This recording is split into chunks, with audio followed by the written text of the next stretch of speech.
The Samsung Galaxy S25 Ultra deftly manages to meld the consistent Galaxy S series aesthetic with all that made previous Ultras notable, including the S Pen, but this phone is also distinctly different to all previous Ultras thanks to deep and richly baked in generative AI capabilities. It's a fantastic mix that will please the most ardent Android, Samsung and Google Gemini fans. The Samsung Galaxy S25 Ultra was unveiled at Samsung's Galaxy Unpacked event on January 22. It's available to pre-order now in a choice of 4 colors wherever to buy: titanium silver blue, titanium white silver, titanium grey and titanium black, and 3 more that are exclusive to the Samsung store: titanium jet green, titanium pink gold and titanium jet black. The phone ships in either 256GB or 512GB or 1TB storage configurations, and every variant comes with 12GB of RAM. Samsung Galaxy S25 Ultra will begin shipping on February 7 for the following prices. The 256GB variant is $1,299, 512GB price is $1,499, and 1TB is $1,659. The Samsung Galaxy S25 Ultra drops the Galaxy Note look, completely replacing it with a look that reflects the Galaxy S aesthetic found across the S25 line, although it's not an exact replica of those phones. Yes, it has a flat titanium band wrapping around the body, but the corners are slightly squarer than those of the Galaxy S25 and S25 Plus. Compared to the S24 Ultra, this phone is at 162.8 by 77.6 by 8.2mm, slightly taller but also narrower and thinner. It's also considerably lighter at 218 grams compared to the S24 Ultra's 232 grams. That's the difference I noticed when I held the phone in my hand, and yes, that's lighter than Apple's iPhone 16 Pro Max, which weighs in at 227 grams. I give Samsung credit here for making a lighter phone that somehow still has room for the 5000 mAh battery and to store the S Pen. Despite the significant changes alteration, there aren't a lot of other design changes. The volume rocker and power sleeve or Gemini button are in the same relative position, while Samsung has shifted the antenna cutout from that side to the top of the opposite edge. On the bottom is the same USB-C charging and data port, a wide slot for the basic speaker, the S Pen slot and a SIM slot. That last slot is notable because while Apple's iPhone line in the US only offers eSIM support, the S25 Ultra offers a standard SIM and eSIM and includes dual SIM support. While the S25 Ultra's body is titanium, the front and back are swaddled in Gorilla Glass Armor 2, which includes the extra protection of ceramic. However, while this material might protect the phone from drops, it's still not scratch proof, and even though I have taken extreme care with my review unit, I'm still noticing some long scratches on the display. They are not deep and they are not noticeable when the screen is off. Still, I wait the day when a smartphone manufacturer can deliver a truly scratch proof display. Overall, I like the new look and feel of the Samsung Galaxy S25 Ultra, and I don't mind that it's lost a bit of its distinctive Note aesthetic. This is a big screen handset that I enjoy holding and using. Samsung has managed to make the Galaxy S25 Ultra screen 6.9 inches, that's 0.1 inches larger than the S24 Ultra's screen, and it's all thanks to a 15% smaller bezel surrounding the display. This change to the screen size is almost the full extent of changes between the S24 Ultra and S25 Ultra. It's still a Quad HD Plus display that's capable of running 3120 by 1440 pixels, which is higher res than the iPhone 16 Pro Max's 2868 by 1320 Super Retina XDR display. You won't see the S25's Quad HD Plus resolution though unless you dig into setting and switch from the default Full HD Plus resolution, and there's a good reason to leave well enough alone, as the Full HD Plus resolution looks excellent in most situations and you will get better battery life by sticking with the lower resolution. This is still an adaptive refresh rate display, auto switching from 1Hz to 120Hz on an as needed basis. Again, you can save a bit of battery life by switching to 60Hz, but the battery smooth motion is, in my opinion, worth the trade-off. There is one notable update that's not to the display itself, but the display is where you will see it. For scalar is an image upscaling technology adopted from Samsung's TV Tech.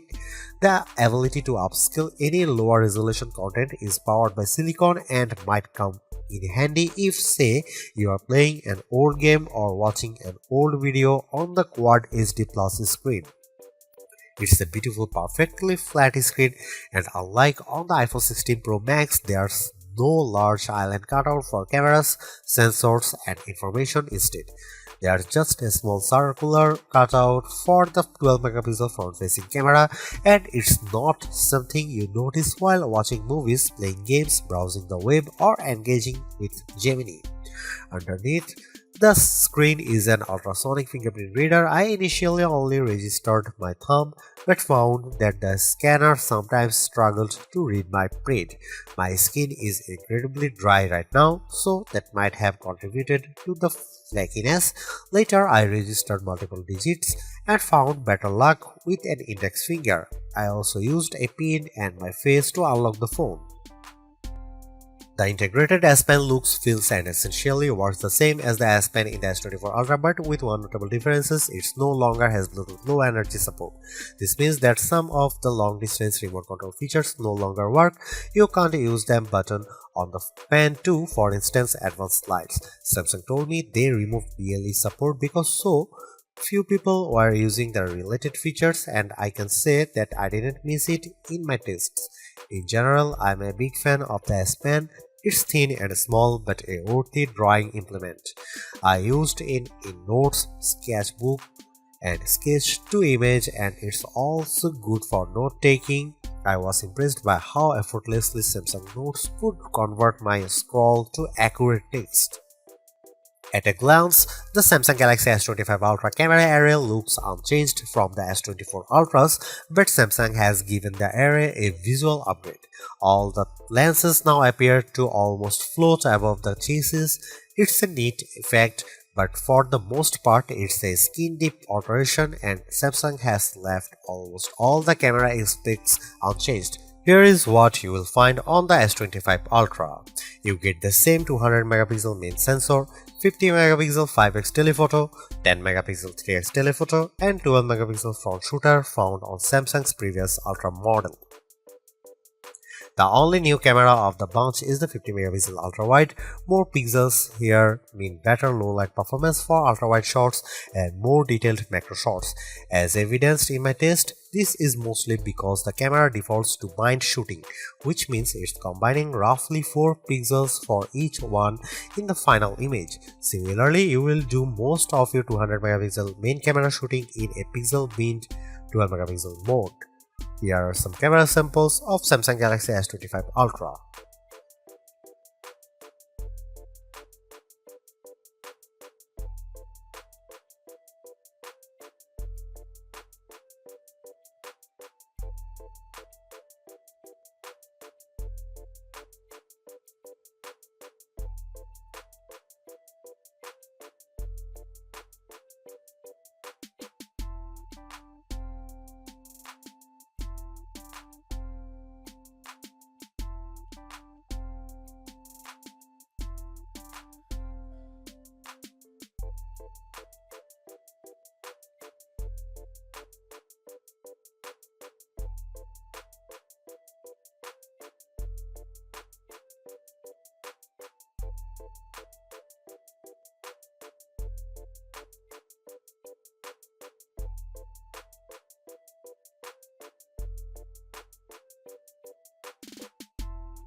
Samsung's long and enduring partnership with Google and Qualcomm pays off in a rich and virtually unmatched system-level AI experience. One of the hallmarks of this system is that it's less about which AI is doing what than it is about execution and availability. You might be using Galaxy AI for one task, Google Gemini for a different prompt, and Bixby for a system-level query. The lines between these systems are blurred as are those between apps built by Google, Samsung, and third-party companies. Samsung likes to talk about AI agents, though I wouldn't yet call these agentic AI, as most of the AI inside the S25 Ultra is not acting on your behalf without your intervention. But it doesn't take much to launch relatively complex queries beyond a long press of the power button and speaking to the phone. Interactions with Gemini and other AI can be as simple as pressing the button and asking a question about the weather, or as complex as find me chili recipes on YouTube and then collect them in a note. The prompt results in Gemini pursuing YouTube, finding the recipes and then collecting them in a Samsung note. This cross-app prompt functionality works with a small collection of non-Google and non-Samsung apps, including Spotify and WhatsApp. I asked Gemini to find science-related podcasts on Spotify and then make a list of them in notes. Unfortunately, Gemini collected a list of links, and then I asked Gemini to please find me a list of names. It would not comply. My other complaint with these cross-app connections is that nothing works unless you link apps like Spotify to your Google account. Multimodal capabilities mean that the AI can react to everything from photos and videos to audio. Samsung, though, has some work to do on making these processes simple and seamless. I also used the feature to identify various plants and followed up with questions about how to care for each of them. In each case, Gemini maintained the context of our conversation. One of the more exciting aspects of the S25 Ultra's AI capabilities is its potential to learn about you and offer helpful daily guidance. This shows up as the new Now Brief widget on the home screen. At a glance, this might appear like a simple, albeit personalized widget with some information about your day, but it's more than that and may become more useful the more you use the phone and the more Samsung devices you own. Now, Brief is tied to the new personal data engine, a local bit of learning AI that's housed in a special core on the Qualcomm Snapdragon 8 Gen Elite chip. The S25 Ultra uses their processing space to gather and analyze useful and, of course, encrypted data and insights about you, and then present it in morning, midday, evening, and late night briefs. These include basic info like calendars, weather, and reminders. But they can also give you insights such as your energy score, and if you wear a Samsung Galaxy Watch or Galaxy Ring to bed, your sleep quality. Eventually, it will start offering suggestions on how you can improve these metrics. Samsung's mix of local encrypted data and occasional cloud-based AI mirrors that Apple is doing with Apple Intelligence. Most of its AI is local, but it will sometimes send the data to its encrypted cloud or even, with your permission, pass it off to third parties like ChatGPT. Samsung's unfettered use of Gemini and easy blending of Bixby system features and third-party apps makes Samsung's AI offering feel more complete and comprehensive. And while Apple is only comfortable letting people create cartoonish images to themselves and new Genmojis, Samsung is pushing the boundaries of AI image generation. Since the introduction of Galaxy AI last summer, I have been adding uncanny, lifelike AI elements to original photos using sketch to image, and the S25 series proves even more adept at fictional creations. I used sketch to image to add a white mouse to a series of images using the S Pen. I sketched a simple line drawing of a mouse, doing my best to accurately position it on each surface. Then I let Samsung Galaxy AI do its work. The results were jaw-dropping. The only way you'd be able to know that the white mouse had not coincidentally appeared in each photo is the AI-generated content watermark on each images. Drawing Assist lets me sketch anything poorly and generate watercolors, cartoons, pop art, 3D cartoons, oil paintings, and sketches based on it. I can also generate images from text and original photos. The sketch features do a nice job of turning photos into line drawing. The system can be a bit unpredictable, though. I entered the prompt a bird flying over the Empire State Building, and S25 Ultra's Image Assist refused to generate an image because the prompt might contain inappropriate content. More practically, Samsung's Galaxy AI was effective at helping me clean up images using generative edit. It was effective at removing a man who chose to step into frame just as I was trying to run some nightography test. AI has helped Samsung add its own Shazam feature. If I'm watching a video with a song in it, I can identify it by pressing the virtual home button and choosing the note icon. This worked every time when I tried it with YouTube and Instagram Reels, and it was also able to identify any song I tunefully hummed. A more useful audio feature in my opinion is the new audio eraser. This is very similar to Apple's audio mix tool.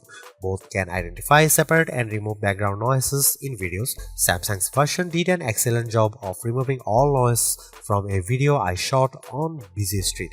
Yes, if you remove all background noise, the final audio can sound a bit unnatural, but I'm still impressed. As a system, One UI 7 is cleaner and smarter than ever. Even Gallery has been given an AI upgrade, so it's better at returning useful photo results. I can now select the search icon and then speak my query with typically accurate results. I asked for photos of plants and the S25 Ultra instantly returned all my photos that include plants. I still prefer using Google Photos, which of course is preloaded on the system and can back up all your Galaxy S25 photos. If you let it do that, you'll find no better image search engine. Throughout my tests, I marveled at the Samsung Galaxy S25 Ultra's combination of power and efficiency. There was no task it couldn't handle, and I found its AI capabilities speedy and effective. Much of this is down to the new Qualcomm Snapdragon 8 Gen Elite for Galaxy, which is backed up by 12GB of RAM. This isn't just the fastest chip Qualcomm's ever produced, it's a custom version for Samsung. Geekbench 6.3 benchmarks show that Gen 8 Elite for Galaxy has significantly closed the gap between Galaxy phone performance and iPhones running the latest Apple Silicon Apple's A18 Pro. In my test, Apple's still in the lead, but our Future Labs results put the Samsung Galaxy S25 Ultra just ahead of iPhone 16 Pro Max on multi-core tests. Graphics scores are comparable to Apple's, and real-world performance on games, productivity and general use tasks do not belie those numbers. Perhaps more notable is that despite intensive use, I am seeing amazing battery life, thanks to due in part of the Gen 8 Elite's 3nm process and the new 40% larger vapor chamber that manages heat. It is being paired with a new thermal interface material which covers the CPU and is then covered by the vapor chamber. As I mentioned above, this 5G phone supports dual SIM and still gives you the option of using a physical SIM card.